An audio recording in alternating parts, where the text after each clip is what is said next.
If you love romantasy books and you haven't heard of this title, you are severely missing out. Welcome back to the Reading Chamber. I'm Jess, the owner, and this channel is for doing a deeper dive into the books that we sell at thereadingchamber.com and books that I read in the previous weeks. Next on our list is Curse of Shadows and Thorns. If you have not heard of this book, oh my gosh, you are in for a treat. This book combines Vikings and fairy tales. Elise is niece to the king and is trying to avoid an advantageous marriage at all costs. She does not want to be married to somebody who isn't deeming her an equal. However, to get the king's favor with her ailing father, she does agree to get a dowry negotiator. Enter Legion Grey. He is the barrier to all of Elise's suitors, and he agreed that she will have the final say. But as they spend more time together, she's drawn closer and closer to feelings for him. Now, this takes place in a kingdom that once held a lot of magic, but the current ruling family, when they ousted the old fae, they destroyed the lands, and now they're struggling to survive. When a bloody coup happens, Elise and Legion flee together, and nothing ends up being what it seems. Elise now has to pick a side, her heart or her kingdom. With a slight Beauty and the Beast retelling and also elements of other fairy tales, as well as Robin Hood elements, you are going to love this book. The romance, the magic, the fairy tales, the banter, so good. This is book 1 of the Broken Kingdom series. There's actually 9 books. However, the first 3 really take place around Elise. Additional books fall into more of the new adult realm, so we sell just the first book. You can find your copy at thereadingchamber.com. Believe me, you do not want to miss out on this. It's one of my absolute all-time favorites now. I've been on a reading binge, especially because I recently went to the beach, so I got through a ton of my TBR.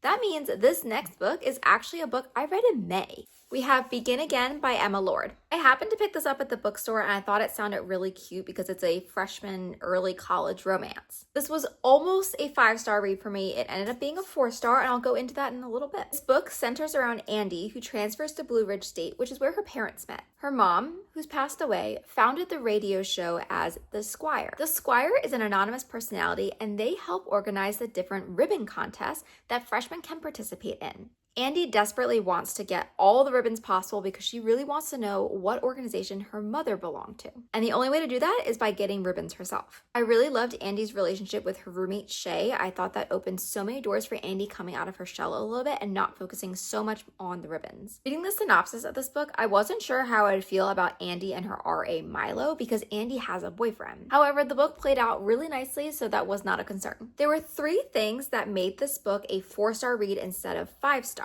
The first was a call that Andy had with Connor, her boyfriend's mother. The mom is so rude to Andy and completely blaming her for Connor's actions, and I thought that was so not okay, and I didn't like that Andy didn't call her out or at least tell her grandmothers what happened. Andy is such a strong character and so driven. She spent so much time trying to get into Blue Ridge State that it really didn't make sense to me when she walked out of a test. That felt very out of character and definitely knocked it down a little bit in my book. The last aspect was Andy's penchant for switching out swear words with different foods. I know it was meant to be endearing, cute, and make it more of a clean type book, but it was so cringeworthy at times. They kept getting more and more ridiculous as the book went on. I didn't mind it when Andy was using like snickerdoodles, but when she said salted caramel Oreos, that was too long, and it just really kind of pulled me out of the text and made this knock down another bit. Overall, I would definitely recommend this, especially if you're going to be a college freshman. I think this is a wonderful introduction into